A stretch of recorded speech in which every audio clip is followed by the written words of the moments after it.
म्हाताऱ्या झालेल्या सीताबाईंना दररोज पहाटे प्रसाद आणि फुलं घेऊन मंदिरात जायची सवय होती. आज त्या 70 वर्षाच्या झाल्या तरी त्यांची ही सवय काही मोडलीच नव्हती. आता तर त्या काठी घेऊन टेकवत टेकवत मंदिरात जाऊन देवाला प्रसाद आणि फुलं चढवायच्या आणि तिथेच तासनतास बसून त्यांचं मन रमवायच्या आणि तिथल्या पुजाऱ्याला म्हणायच्या, बाळा, इथे देवासमोर बसून राहण्यात जे सुख आहे ते जगात कुठेच भेटत नाही रे. आता इथून पावलं घराकडे वळतसुद्धा नाही. इथेच राहून मरण आलं तर खूप बरं होईल. देवावर त्यांची खूप श्रद्धा होती. सीताबाई या अत्यंत साध्या स्वभावाच्या होत्या. त्यांना 3 मुले होती. त्यातील 2 मुलांचे लग्न झालं होते. त्यामुळे 2 सुना घरामध्ये आल्या होत्या. परंतु दोन्ही सुनांनी त्यांचे जीवन जगणं खूप कठीण करून सोडलं होतं. रोजचा आलेला दिवस त्यांना घालवणे खूपच अवघड जात होते. घरातल्या खऱ्या परिस्थितीची जाणीव झाल्यामुळे सीताबाईंनी त्यांच्या कपाटातून अशा काही वस्तू काढल्या आणि त्या मंदिरात अशा ठिकाणी गाडून ठेवल्या आणि त्याच्यावर एक छोटीशी खूण करून तिथला पुजारी संपतला सांगितलं, मी मेल्यावर माझ्या छोट्या मुलाला इथे घेऊन ये. असं काय सीताबाईंनी तिथे पुरून ठेवलं होतं हे सगळं आपण खालील कथेमध्ये पाहूयात. सीताबाई खाण्यासाठी आपल्या दोन्ही सुनांकडे चक्रा मारत होत्या आणि सुना चपाती हातात घेऊन सीताबाईंना दुरूनच दाखवत आपल्या मागून येण्यासाठी मजबूर करत होत्या. सीताबाई बिचाऱ्या गुडघ्यांचा त्रास असूनसुद्धा आपल्या सुनांच्या मागे चक्रा घालत होत्या. पण आता वय झाल्यामुळे त्यांना धाप लागली होती. त्या जोरजोरात श्वास घेऊ लागल्या होत्या. त्यांचे डोके घुमू लागले होते. त्यामुळेच त्या तिथेच बसून जोरजोरात रडू लागल्या. तेव्हा दुसरी सुनबाई म्हणाली, काय झालं म्हातारे, आता भूक नाही लागली का? ही घे चपाती, ये. दोन्ही सुना दुरून कुत्र्याप्रमाणे त्यांना चपाती दाखवत निर्लज्जासारख्या हसत होत्या. आपल्या सुनांचे असे वागणे पाहून सीताबाईंच्या डोळ्यात पाणी आले होते. त्या रडत रडत हात जोडत आपल्या दोन्ही सुनांना म्हणाल्या, एका भुकेलेल्या जीवाची परीक्षा घेऊ नका. त्याला एवढा त्रास देऊ नका. तुम्हाला माझ्यापासून सुटकाच हवी असेल तर मला मारून टाका, परंतु कमीत कमी या अन्नाचा तरी अपमान करू नका. ठीक आहे, मी तुमच्याकडून जेवायला मागणार नाही. तुम्ही माझ्या पेन्शनचे काही पैसे मला द्या. त्यामुळे मी स्वतःच्या पोटापाण्याची व्यवस्था स्वतःच करू शकेल. एवढे ऐकताच मोठी सुनबाई स्वाती रागात सीताबाईंजवळ आली आणि पाठीमागून त्यांचे केस पकडत म्हणाली, काय म्हणालीस म्हातारे? पेन्शनचे पैसे? असे म्हणत तिने सीताबाईंवर हात उचलण्याचा प्रयत्न केला. तेव्हाच त्या सुनेच्या गालावर जोरदार थप्पड मारण्याचा आवाज आला आणि त्यांची दोन्ही सुनांच्या पायाखालची जमीन सरकून गेली. वहिनी, तुझी एवढी हिंमत कशी झाली माझ्या बिचाऱ्या आईवर हात उचलण्याची? राकेशने आपल्या आईला जमिनीवरून उठवले, तिचे कपडे साफ केले. सीताबाईंचा सर्वात लहान मुलगा राकेश आपल्या आईला मिठी मारून जोरजोरात रडू लागला. तेवढ्यातच राकेशची दुसरी वहिनी म्हणाली, तुला लाज वाटत नाही का आपल्या मोठ्या वहिनीवर हात उचलताना? अरे, मोठी वहिनी आई समान असते आणि त्यांच्यावर तू हात उचलत आहेस. हेच संस्कार आहे का तुझ्यावर? असे म्हणताच दुसरी कानाखाली ज्योतीच्या गालावर पडली. कोणत्या संस्काराची गोष्ट करत आहात तुम्ही वहिनी? जेव्हा तुम्ही दोघी एका वयोवृद्ध आणि बिचाऱ्या आईवर अत्याचार करत होतात तेव्हा तुमचे संस्कार कुठे गेले होते? राकेश, तू काय घरामध्ये तमाशा करत आहेस? आपल्या नवऱ्यांना पाहताच दोन्ही सुना रडण्याचे नाटक करू लागल्या. छोटे मोठे सर्व विसरून तू सर्वांवर हात उचलणार? मोठा दादा म्हणाला.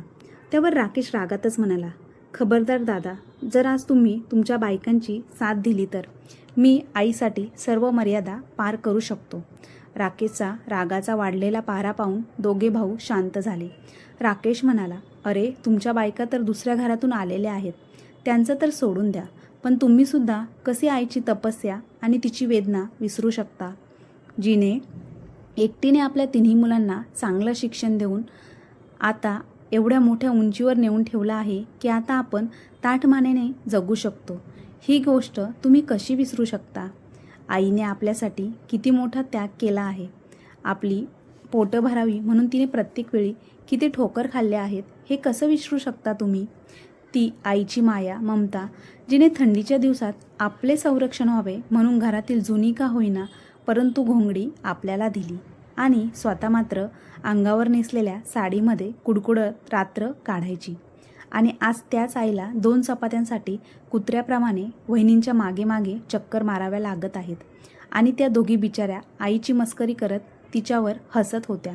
माफ कर दादा, परंतु तुम्हाला अजून असे वाटत असेल की तुमच्या बायका बरोबर आहेत आणि मी चुकीचं आहे तर तुम्ही दोघेही तुमच्या बायकांच्या ताब्यात राहा, पण मी माझ्या आईची देखभाल स्वतः करेल.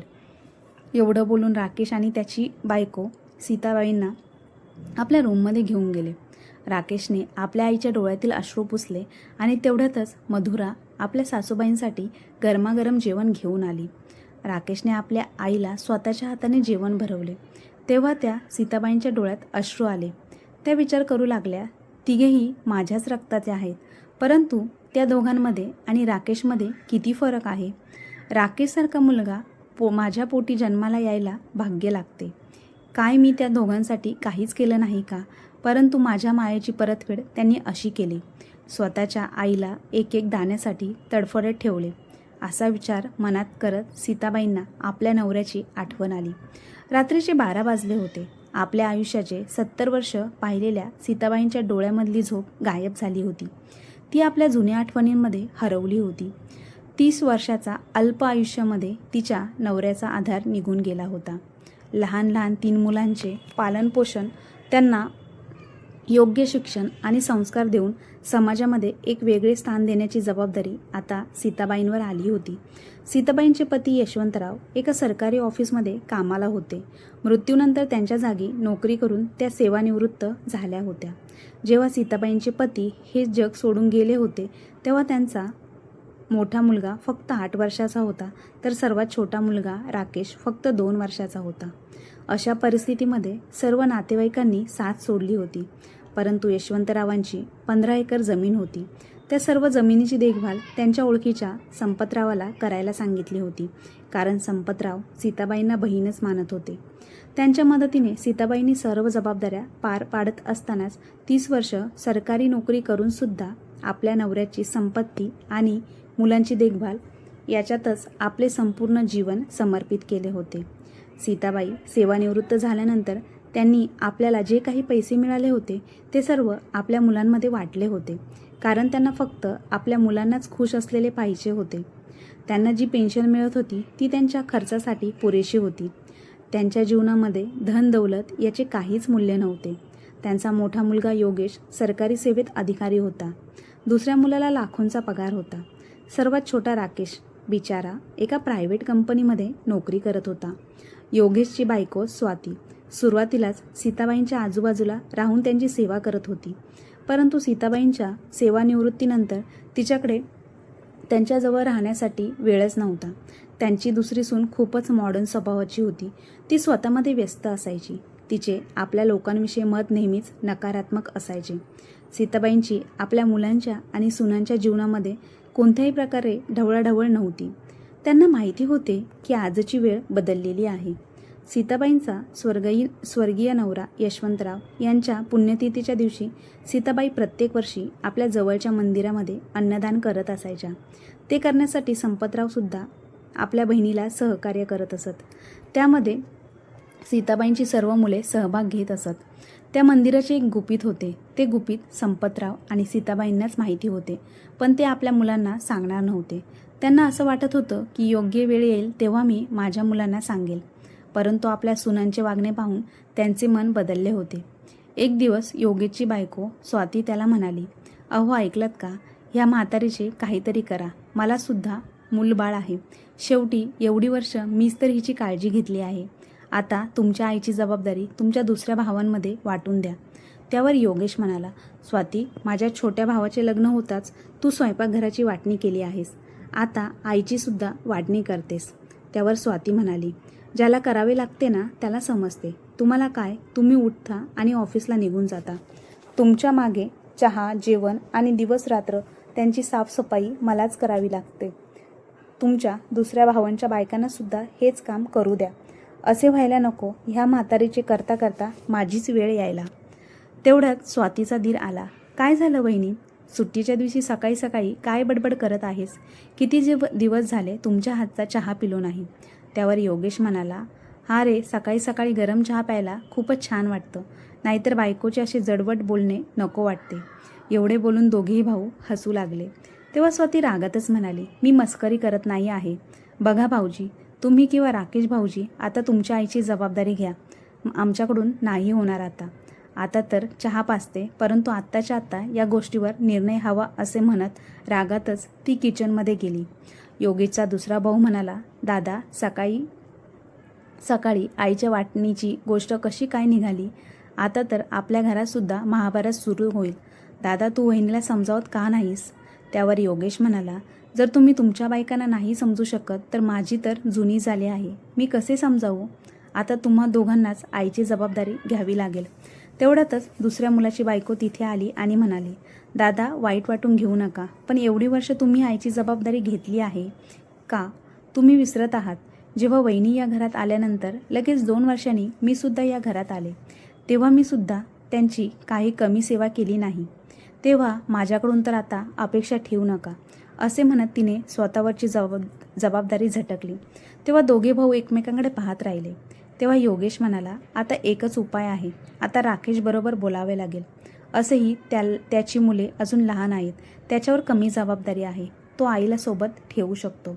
दुसऱ्या भावानेही योगेशच्या बोलण्याला संमती दिली आणि म्हणाला, हा दादा, का नाही? त्याला तर करावेच लागेल आणि तो तर प्रायव्हेट नोकरी करत आहे.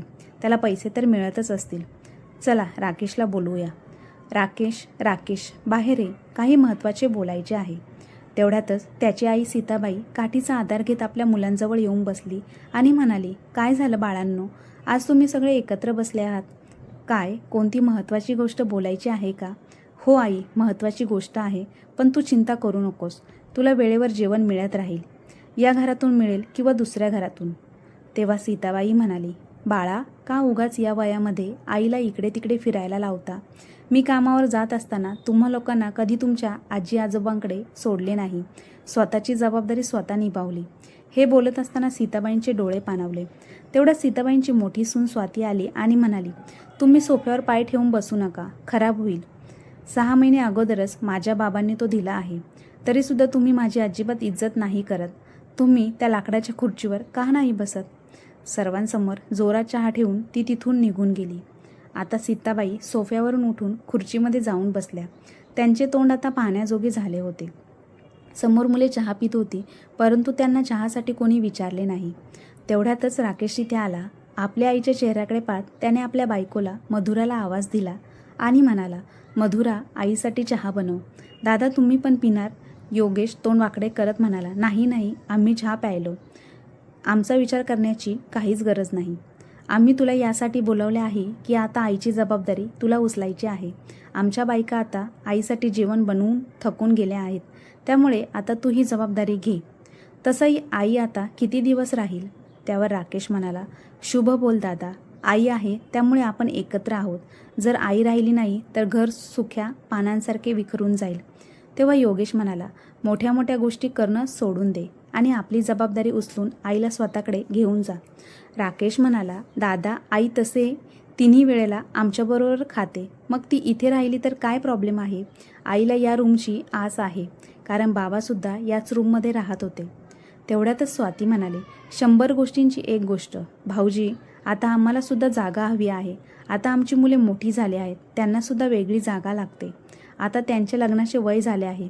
माझ्या सुना येतील तर त्या काय अशा रिकाम्या हाताने येतील का? त्या एवढे सामान घेऊन येणार तर ते सामान कुठे ठेवणार? त्यापेक्षा तुम्ही यांची कॉट बाहेर वरांड्यात ठेवा. काय अडचण आहे? बिचाऱ्या सीताबाई आपल्या मुलांकडे अश्रूने भरलेल्या डोळ्यांनी पाहत होत्या.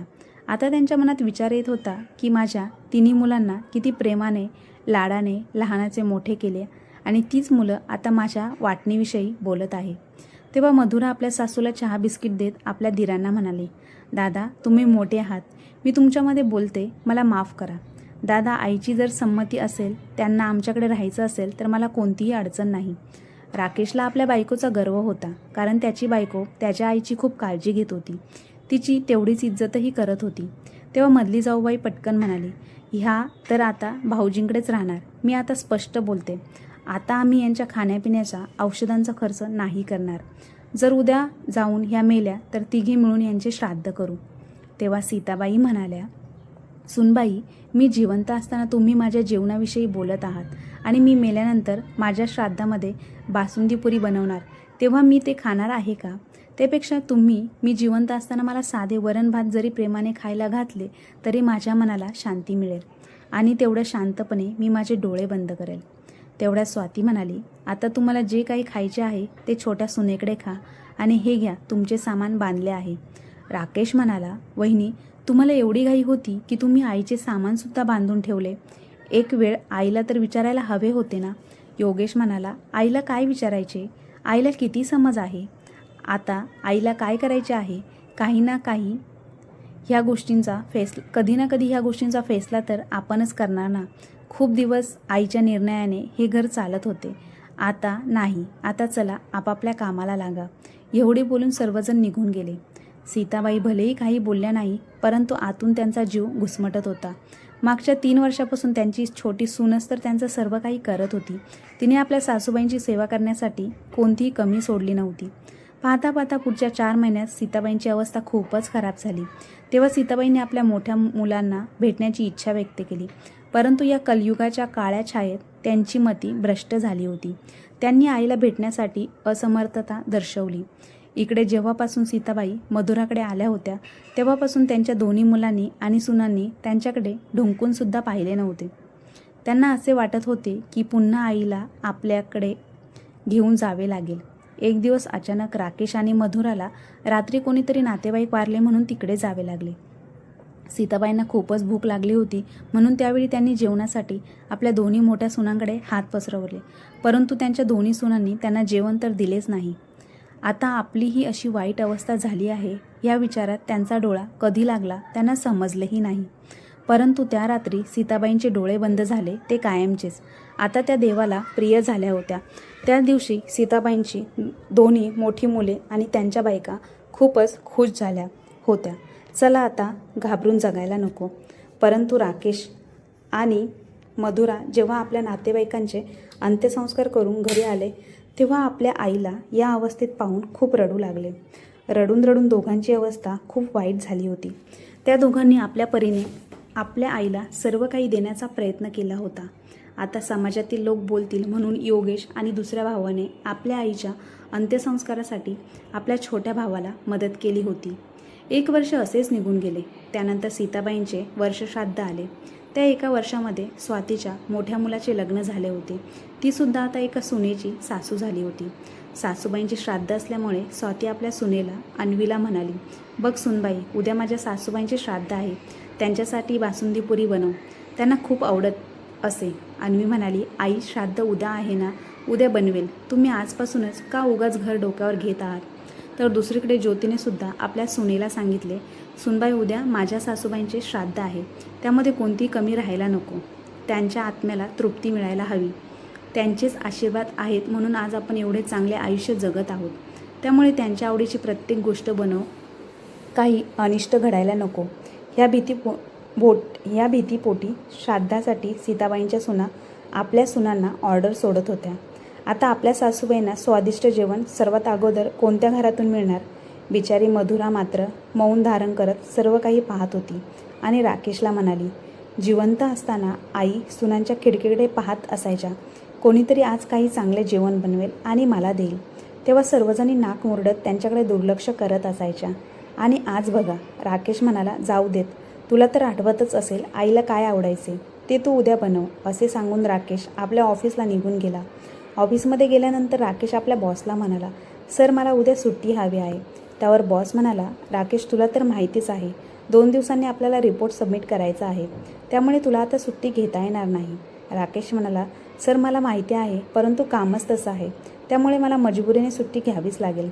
तेव्हा बॉस म्हणाला, राकेश, असे कोणते काम आहे की तुला उद्या सुट्टीची गरज आहे. सर, माझ्या आईचे उद्या श्राद्ध आहे, त्यामुळे मला सुट्टी घ्यावीच लागेल. अरे राकेश, तुझ्या आईचे श्राद्ध आहे ना, मग पंडितचे जेवण झाले की तू इथे ये ऑफिसला. नाही सर, मी श्राद्धाच्या दिवशी पंडितांना जेवण नाही घालत. अरे मग तुला सुट्टी कशासाठी हवी आहे? सर, मी श्राद्धाच्या दिवशी महिला वृद्धाश्रमात जातो आणि तेथील महिलांना स्वतःच्या हाताने जेवण भरवतो. मग त्यानंतर 3-4 तास त्यांच्यासोबत गप्पा मारण्यात घालवतो. त्यांच्या मनातील गोष्टी त्या माझ्यासोबत बोलून त्यांचे मन मोकळे करतात. त्यावेळी ते त्यांच्यामध्ये त्यांचा मुलगा पाहतात, तर त्यांच्या रूपात मी माझ्या आईला पाहतो. जेव्हा त्याचा बॉस हे ऐकतो तेव्हा त्याला सुद्धा खूप अभिमान वाटतो. तो म्हणतो, राकेश, तू सुट्टी घे. आपण रिपोर्ट तू आल्यानंतर तयार करून पाठवू. हवं तर तू आल्यानंतर जास्त वेळ काम करू, परंतु तू उद्या सुट्टी घे. दुसऱ्या दिवशी राकेश मधुराने जे काही जेवण बनवले होते ते मोठ्या श्रद्धेने आपल्या आईच्या प्रतिमेसमोर ठेवतो आणि आईला नमस्कार करून ते दोघेही नवरा बायको महिला वृद्धाश्रमात जातात. राकेश इथे गेल्यानंतर तेथील महिलांना आपल्या हाताने जेवण घालतो आणि त्यांच्यासोबत गप्पा गोष्टी करत असतो. हे दृश्य मधुराच्या शेजारी राहणारे लोक पाहतात. तेव्हा त्या लोकांनासुद्धा राकेश आणि मधुराचा खूप हेवा वाटतो. त्या दिवशी वृद्धाश्रमातून राकेश आणि मधुरा घरी येतात. पण त्याच्याच दुसऱ्या दिवशी काही प्रतिष्ठित माणसं राकेश आणि मधुराच्या घरी येऊन त्यांची स्तुती करत असतात. ते किती चांगले काम करतात याची ते प्रशंसा करत असतात. मधुरेच्या दोन्ही जावा हे ऐकत असतात. आपल्या लहान दिराची आणि जावेची होणारी प्रशंसा पाहून त्या दोघींच्या पोटात खूप दुखू लागते. मग ते लगेच आपल्या नवऱ्यांचे कान भरवतात की बघा, तुमचा छोटा भाऊ त्या लोकांसमोर आपले मोठेपणा सांगत आहे. ते लोक निघून गेल्यावर दोघे मोठे भाऊ राकेशच्या रूममध्ये जातात आणि त्याला म्हणतात, जसे काही तूच आईची सेवा केली आहेस असे सगळ्यांना भासवण्याचा प्रयत्न करून स्वतःचे नाव मोठे करण्याचा प्रयत्न करत आहेस. तेव्हा राकेश त्या दोघांनाही समजवण्याचा प्रयत्न करतो की मी असे काहीही करत नाही. तेव्हा योगेश म्हणतो, तू आम्हाला मूर्ख समजू नकोस. नक्कीच तू त्या लोकांना सांगितले असणार की आईची सेवा तूच केली आहेस. मग त्यावेळी आम्ही काय गवत कापत होतो. जर तुला स्वतःचीच पाठ थोपटून घ्यायची असेल तर तू तुझ्या राहण्याची व्यवस्था दुसऱ्या कुठेतरी कर. तुला ह्या घरात राहण्याचा अजिबात अधिकार नाही. तेव्हा राकेश म्हणाला, आजपर्यंत मी आईमुळे शांत होतो आणि तुमचा आदरही करत होतो, परंतु तुम्ही लोकांनी आईला पावलं पावलं रडवलेस. तुम्ही रूममधून बाहेर काढले, नाहीतर तुमच्या हृदयातून बाहेर काढलेत. याच दुःखामुळे ती लवकरच हे जग सोडून गेली, नाहीतर आई अजूनही जिवंत असती. तेव्हा योगेशची बायको म्हणाली, ठीक आहे, परंतु आता ते हे जग सोडून गेल्याच आहेत ना, मग आता काय करणार? तुम्हाला तर एकच मुलगा आहे, परंतु आम्हाला 2-2 मुले आहेत, त्यामुळे आम्हाला घराची जास्त गरज आहे. तेव्हा लगेच दुसरी जाऊबाई म्हणाली, अरे मलासुद्धा 2 मुले आहेत, त्यामुळे आम्हालासुद्धा घराची जास्त गरज आहे. त्यावर स्वाती म्हणाली, असे नाही, जास्तीचा एक रूम तुम्हाला मिळेल आणि एक रूम आम्हाला. तेव्हा मधुरा म्हणाली, ज्यांनी आपल्या नवऱ्याच्या साथीने हे घर उभारले होते त्या आईना तुम्ही एक रूम नाही देऊ शकलात आणि आता आमच्या दोन्ही रूम तुम्ही हडप करायला निघालात. पण आम्ही आमचा रूम का सोडू? तेव्हा योगेश म्हणाला, राकेश, तू तुझ्या बायकोला समजाव. राकेश म्हणाला, मी का समजावू माझ्या बायकोला? तिचासुद्धा अधिकार आहे. जर आईच्या निर्णयामध्ये तुमच्या बायका बोलू शकतात तर माझी बायको बोलली तर त्यात काय गैर आहे? त्यावर मधला भाऊ म्हणाला, तू शांतपणे घर खाली कर. तसेही तू या घरात काहीच केले नाहीस. त्यावर राकेश म्हणाला, मी घरातून बाहेर निघालो नाही तर आईप्रमाणे तुलासुद्धा तुझ्या रूममधून बाहेर काढून फेकून देऊ. तेव्हा राकेश आपल्या आईच्या प्रतिमेकडे पाहत म्हणाला, आई मला माफ कर, मी हे करणार नव्हतो, परंतु आता मला करावे लागत आहे. हे बघा दादा, या घरावर माझासुद्धा अधिकार आहे, त्यामुळे माझासुद्धा या घरात हिस्सा आहे. त्यामुळे मी माझा हिस्सा नाही सोडू शकत आणि तुम्ही माझ्यावर जबरदस्ती नाही करू शकत. जर मी मनात आणले तर या पूर्ण घरावर कब्जा करू शकतो, परंतु मला तसे नाही करायचे. परंतु आता तुम्हा लोकांची अक्कल जाग्यावर आणण्याची गरज आहे. तेव्हा राकेशचे दोन्ही भाऊ त्याला म्हणाले, अरे जा, तुझ्या अशा पोकळ धमकीला आम्ही नाही घाबरत. तू काय आमचे करणार? तेव्हा राकेश शांतपणे कपाटातून एक कागद काढतो आणि आपल्या दोन्ही भावांसमोर धरून म्हणतो, आई मरणाच्या 15 दिवस अगोदर एक चिठ्ठी लिहून ठेवून गेली आहे. त्यामध्ये तिने स्पष्ट लिहिले आहे की मला माझ्या मोठ्या दोन्ही मुलांनी खूप त्रास दिला आहे, त्यामुळे त्यांना त्यांच्या पापाची शिक्षा मिळायलाच हवी. मी त्यांना कधीही माफ करणार नाही. राकेश बाळा, तुझ्याबरोबर सुद्धा ते लोक असेच वागले तर तू त्यांना कधीच माफ करू नकोस. मधुरा आपल्या नवऱ्याच्या हातातील कागद पाहते. खरंच त्या कागदावर तिच्या सासूबाईंनी आपल्या अक्षरांमध्ये सर्व गोष्टी लिहून ठेवल्या होत्या आणि योगेशने जेव्हा आपल्या आईची चिठ्ठी वाचली तेव्हा त्यांच्यासुद्धा पायाखालची जमीन सरकली. मग ते तिघे भाऊ त्या मंदिरातील संपत काकांकडे गेले, कारण त्यांना माहिती होते की संपत काका आपल्या आईचे भाऊ आहेत आणि जरी आईचे सख्खे भाऊ नसले तरी त्यांनी सीताबाईंना आपले बहीणच मानली होती. जेव्हा तिघेही भाऊ मंदिरात संपत काकांकडे गेले तेव्हा त्यांनी मंदिरातील गुपित त्यांना सांगितले. त्या मंदिरामध्ये त्यांच्या आईने त्यांच्या सर्व जमिनीचे कागद दडवून ठेवले होते आणि त्यामध्ये मृत्यूपत्रसुद्धा लिहून ठेवले होते. त्याच्यात ठळक अक्षरात आपला वारसदार म्हणून राकेशचे नाव लिहिले होते. हे जेव्हा मोठ्या दोन्ही भावांनी पाहिले तेव्हा त्यांना खूप मोठा धक्का बसला, कारण त्यात पुढे असेही लिहिले होते, जर तुम्ही राकेश आणि मधुराबरोबर जोर जबरदस्ती करण्याचा प्रयत्न केला तर तुम्हाला पोलीस अटक करतील. आता त्यांची अक्कल ठिकाणावर आली होती. आपली अगदी साधी दिसणारी आई, परंतु तिने केवढा मोठा निर्णय घेतला होता. त्यांना आज समजले होते. आता राकेश म्हणाला, आता जे काही करायचे ते पोलीस करतील, मी काहीच करणार नाही. वकिलांमार्फत आता मोठ्या दोन्ही भावांना कोर्टाची नोटीस आली होती. त्यांच्यासोबत आईच्या चिठ्ठीची प्रतसुद्धा जोडण्यात आली होती. त्या दोघांनाही ते घर खाली करण्यास सांगितले होते. राकेशने आता निर्णय घेतला होता की ते घर विकून आपल्या हिस्स्याचे पैसे घ्यायचे आणि उरलेले पैसे वृद्धाश्रमाला दान करायचे. तेव्हाच खऱ्या अर्थाने आईच्या आत्म्याला शांती मिळेल, कारण जिवंतपणे तिला पोटाची खळगी भरण्यासाठी किती यातना सोसाव्या लागल्या होत्या. अशी परिस्थिती इतर कोणत्या महिलेवर येऊ नये म्हणूनच तिनेच आपल्या मृत्यूपत्रात लिहिले होते की माझे घर विकून राकेशच्या हिस्स्याचे पैसे त्याला देण्यात यावे आणि उरलेली सर्व रक्कम अनाथ महिलांसाठी अनाथ आश्रमाला दान करण्यात यावी. सीताबाईंची दोन्ही मुले आणि त्यांच्या सुना आता घरातील आपले सामान पॅक करू लागल्या होत्या. दुसऱ्या दिवशी ते सर्वजण ते घर खाली करून आपापल्या रस्त्याला निघून गेले. आता खऱ्या अर्थाने त्यांना आपल्या आईची किंमत समजली होती. परंतु आता वेळ निघून गेली होती, कारण स्वाती आणि ज्योतीच्या सुनांनी आता त्यांना जवळ येण्यास नकार दिला होता. कारण त्यांना माहिती पडले होते की आपल्याला आता या घरात काहीच हिस्सा मिळणार नाही. आपण बेघर झालो आहोत. विनाकारण हे सासू सासरे आपल्याजवळ कशाला हवेत. त्यांना आठवलं, आपण आईला तिच्या सेवानिवृत्तीनंतर नीट जेवायलासुद्धा देत नव्हतो. तेव्हा तिच्या मनाला किती वेदना झाल्या असतील याची जाणीव दोन्ही मोठे मुलांसह त्यांच्या बायकांनासुद्धा होत होती. म्हणतात ना, आपण जसे वागतो तेच फिरून पुन्हा आपल्या आयुष्यात येते. असेच योगेश आणि त्याच्या लहान भावाच्या आयुष्यात झाले होते. तर मित्र आणि मैत्रिणींनो, तुम्हाला आजची कथा कशी वाटली कमेंट बॉक्समध्ये नक्की कळवा आणि कथा आवडली असल्यास आपल्या चॅनलला लाईक शेअर सबस्क्राईब नक्की करा. धन्यवाद.